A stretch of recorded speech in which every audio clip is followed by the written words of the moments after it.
Небезызвестная теледива, политик, скандальная гламурная дама Ксения Собчак недавно в интервью с не менее известной Поклонской, которую называют Няш-Мяш, она же бывший прокурор Крыма, она же депутат, она же последователь, значит, вот этого движения за восстановление монархии, в общем-то, в духе такого Сорокина. В общем, эти две дивы, как две волны, столкнулись и породили несколько парадоксальных мыслей. Хотя в отношении этих женщин говорить о мыслях не приходится, но в случае нашем парадоксе они возможны. Вот Ксения Собчак задает вопрос Поклонской, что вот вы топите и говорите постоянно о том, что жители Крыма во время референдума высказались за присоединение к России, а вот согласно этой логике, если вы это поддерживаете волеизъявление, то вот Татарстан опять может выйти, значит, и на референдуме высказать свое желание и выйти из состава Российской Федерации. Тут же она приводит сюда, пришлепывает многострадальную Чечню.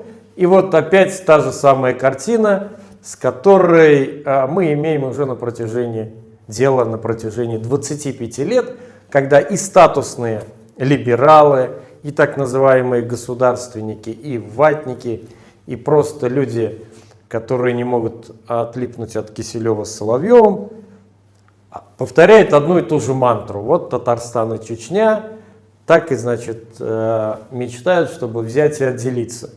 Откуда вообще растут ноги у этого бреда? Дело в том, что россияне, российский правящий политический класс на самом деле очень прост. То есть у него коллективное бессознательное, оно как вата или как поролон, оно впитывает вот воду, там, все, что туда зальешь. И поэтому им когда-то в свое время налили вот этот вот тезис о том, что Татарстан и Чечня являются какими-то там сепаратистами, и они продолжают вот эту вот тему гнать, будь то либерал Собчак или будь то там какой-нибудь деятель типа вот депутата Журавлева, который в недавнем ток-шоу на телеканале «Россия» заявил о том, что в Дании зоофилы в зоопарке могут спариваться с черепахами. Ну, то есть вот можно по этим людям оценить просто степень адекватности. А это не последние люди, это депутаты Госдумы, люди, которые принимают решения, типа там Марии Захаровой. И с чем связано, мы это выяснили, но удручает то, что и либералы статусные, и их как бы формальные антагонисты стоят вот здесь на одной платформе, что Татарстан для них кость в горле. Но может им стоит напомнить о том, что в 90-м году, когда Татарстан принимал декларацию о государственном суверенитете, 30 августа, этот день известен татарстанцам как День Республики, как День суверенитета, его так называли раньше. Он ведь был связан с чем? С тем, что 12 июня того же года Ельцин заявил о самостоятельности РСФСР, России. То есть она сегрегировалась от СССР, заявила о собственной субъектности, и Татарстан сделал то же самое. Почему? Потому что СССР потеряла некое легитимное начало, это раз.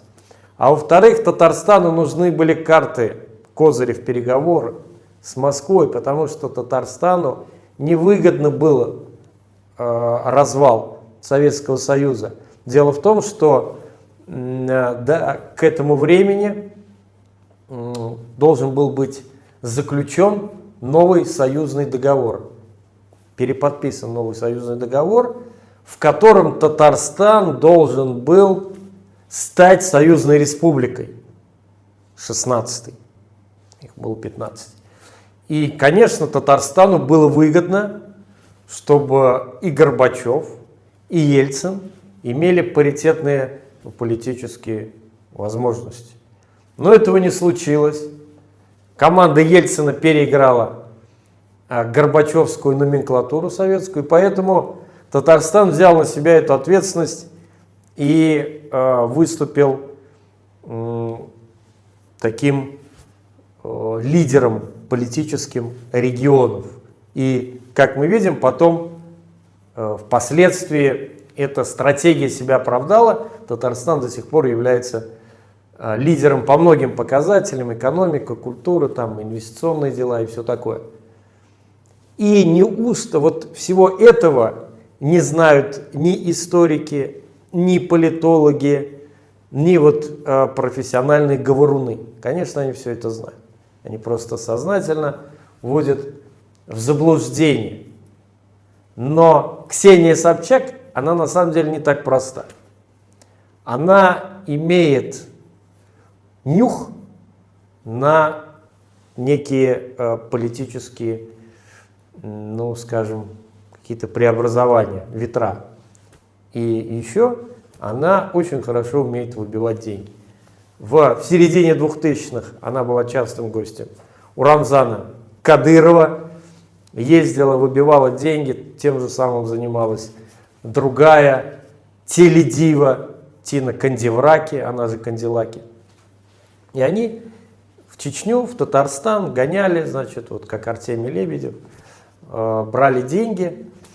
И я думаю, что вот этот ее заход, он связан, во-первых, с тем, что она проговаривает вот эту вот тупую мантру общую про сепаратность Татарстана и Чечни. А второе, они просто тем самым пытаются выбить для себя бабки, потому что либералы, они ориентированы на роскошь, на гламур и на блаженную жизнь в шелках и золоте.